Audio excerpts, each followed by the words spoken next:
Hey guys, Charles from Halt's Boots here, and today we're looking at my full, in-depth, and on-foot review of the prototype Tiempo Legend 10 Elite. So this is the first time in about 6 months that I've worn the Tiempo Legend 10. I had them back in early May or late April before they were released, and I didn't have any tech specs on them. I didn't have any information other than the fact that they weren't leather, but I think everybody else knew that. So I thought it would be cool to go back through and do a review on the Tiempo Legend 10 Elite now that I have all the information, and kind of go over anything I missed in the past, and also this colorway, this prototype colorway, which we'll get into that a little bit more, I thought would be cool as well, not only to own, but to have and to wear. So that's kind of going to be the premise of this video, just going back through the entire breakdown of the Tiempo Legend 10 Elite. The Tiempo Legend 10 retails at about $240. I've seen $225, so it might just depend on what retailer you're at or where you're from.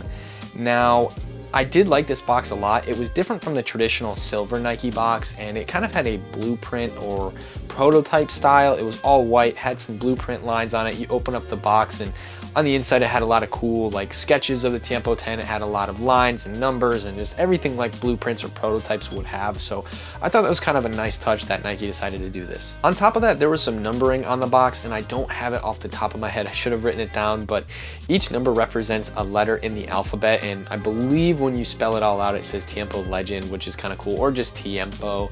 Not entirely sure, but it's kind of a nice little detail they put in there. So I'm not sure if that's something they do with boots when they're running through tests and trials, but cool little detail there. The bag was also cool. It was like a burlap style material, kind of almost like a recycled-ish material. Maybe it wasn't, I'm not entirely sure, but it was just another cool little detail that yes, these boots are supposedly different than the prototype version, but it still has all the cool, you know, little hints and little Easter eggs that Nike likes to do sometimes. Now, is this actually a prototype? No, I don't believe so. It's just kind of a name of the pack. It was more of like a limited edition whiteout. Everybody always loves the whiteout boots, and usually they sell out pretty quick. These ones stayed around for a couple of weeks, slowly sold out, so I think they made a lot of them, which really doesn't feel like limited edition to me, but still a pretty cool boot overall. And normally when Nike is doing any sort of actual prototypes and testing that they send to players, they'll usually black them out, and occasionally to grab some attention they'll white them out.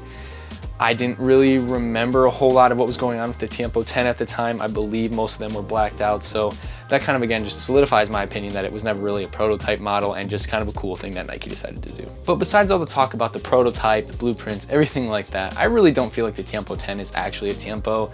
And I've said this before in the other two Tiempo videos I made, comparison videos, everything else like this, and it really just feels more like a control boot. I've said before it kind of feels like a CTR or a Magista Opus 2.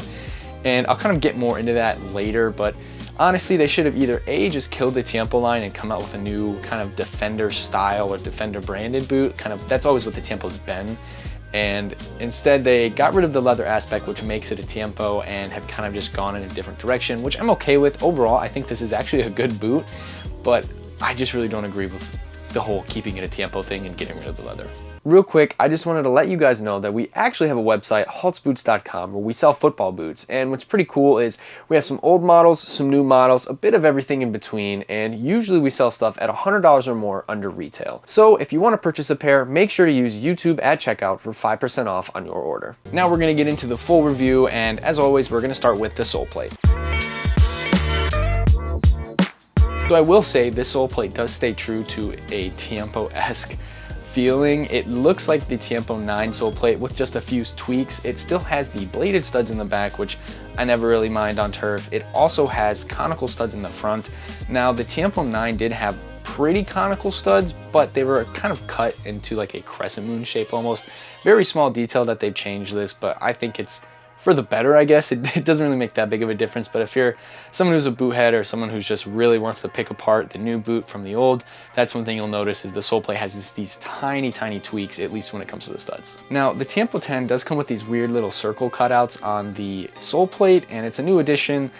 When I first had them 6 months ago, I wasn't sure what they did, and I actually didn't find out until a few months later, but supposedly they're supposed to help with any stud pressure and help relieve some pain, and I really don't think they do anything. It seems kind of weird that they would do that. I guess it looks cool, but Actually, a good friend of mine, James, or the Boot Wizard, who is a really cool dude and does boot reviews, talked to a few of us and kind of was doing stuff with the Tiempo 10, and he thinks that it doesn't do anything at all. And when you actually look at the sole plate, take the insole out, I agree with him. It really does not look like it does anything whatsoever. So overall, I would say that this sole plate is actually decent. I like the Tiempo 9 sole plate a lot. I like this sole plate a lot. It gets an overall 8 out of 10 for me. This is made of the Fly Touch Plus upper, which is a synthetic leather that I don't know how to feel about it. It's definitely comfortable and it's definitely soft, but it feels more sponge-like in a soft way, if that makes sense. It's not like a plush leather soft feeling, but it's kind of unique and it replicates leather fairly well. It reminds me a lot of the CTR with the Kangalite, which I did say earlier that this boot reminds me of the CTR, not necessarily the looks or the feel of it, but kind of it has like that fake leather, like a Kangalite feeling, and also just how it feels on feet. Now the upper did stretch out a little bit on the first few wears, and that's good because my feet definitely need it being wide, and they just really don't feel like a Tiempo. I've already said that, but I just want to hit it again, and it's not in a bad way. I just think it's its own boot. And the fake leather, the Fly Touch Plus, still performed well. I like the touch in them. I like the feel on the ball with them. And I don't have any complaints in terms of them being a synthetic leather. I think it's probably my favorite synthetic leather I've worn so far, more than the Kangalite and more than just other stuff that people have tried to recreate. But it's not quite the same leather feeling. It's its own feeling in a good way, but again, just not a Tiempo. So when you slip these boots on, the upper actually hugs your foot pretty well, which is nice, and it does have a knit one-piece tongue, and I think that actually complements well with the synthetic leather. It is comfortable to put on, and there's no dead space inside that area either. Sometimes there's issues with these synthetic boots, whether they're synthetic leather or just synthetic material in general, and they'll just kind of leave some extra room here and there, but honestly, I didn't have that problem at all. So I do like that they added this knit piece in the Tiempo 10. I think more boots actually need to do this. I feel like it lets your foot settle in more into the boot, and it also reduces in blisters. And allowing your foot to settle in more, I think allows the boot to actually wrap around your feet and provide a better kind of contact with the whole of your foot and just create better lockdown. So overall, I didn't really have any foot slippage. I didn't feel my feet moving around. My toes were kind of locked in place. There was no dead space. Lockdown is pretty decent on the Tiempo Legend 10. Putting these boots on for the first time wasn't really a bad experience. And slipping them on, lacing them up, kind of jogging around, kicking a ball around, warming up, there wasn't a whole lot of pain or any real hot spots or any issues. And I mentioned earlier that the upper stretched out, which is always good for wide feet. And I found after the first couple sessions that it would stretch out a little bit, allow my wide feet some extra space and just kind of mold to them a little bit. And then it would kind of condense a little bit and kind of retain its shape, which isn't necessarily a bad thing in a boot. And after the first 3 or 4 times wearing them, I want to say I wore these 5 or 6 times, 12 to 15 hours in them.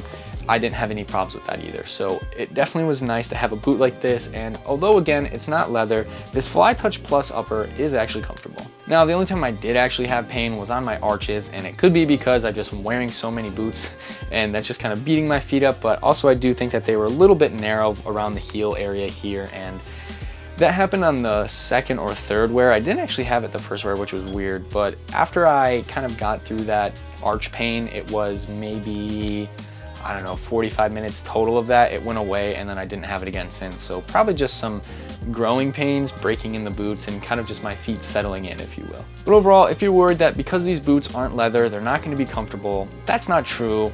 Would I still pick a K-leather boot over this synthetic Fly Touch Plus upper in terms of comfort? Yes, but it still gets the job done, and I really don't think you're going to experience any discomfort. Any discomfort when the boots are broken in, I should say. Now, I did already hit on a lot of things I want to talk about, but for sizing, I went with my 9 US. It felt fine, the fit was great. I always go with the 9 US in Nike boots if I'm not sure, and that worked out great. So whatever size you normally wear in Nike boots, I suggest going with for the Tiempo 10. And I did mention that this Fly Touch Plus upper does stretch a little bit and allow your feet to slide in, and then it kind of retains its shape after the first couple sessions.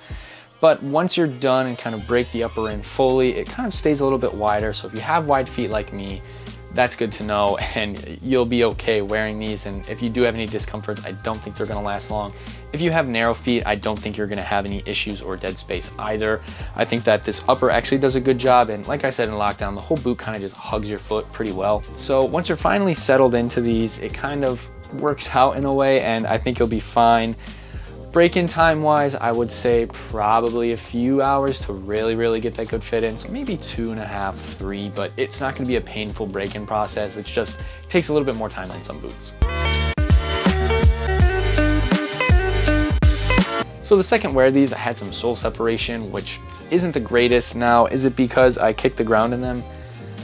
Yeah, I think so. I think that's why there's sole separation on this pair, but you're gonna kick the ground sometimes when you play soccer, when you play football. So why does this keep happening? I don't know if maybe it's just me, but it seems like a lot of boots, especially all the ones I've been trying lately, they're really susceptible to sole separation.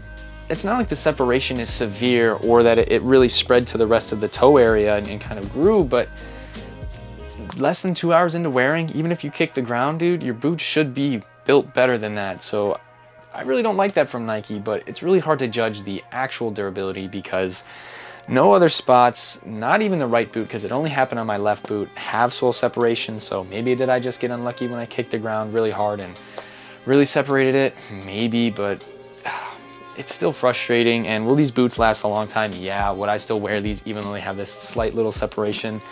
Of course I would, but it's just a really big pet peeve of mine that brands aren't really building their boots how they should. It seems like just these small handmade companies are the only boots lately that are really holding together.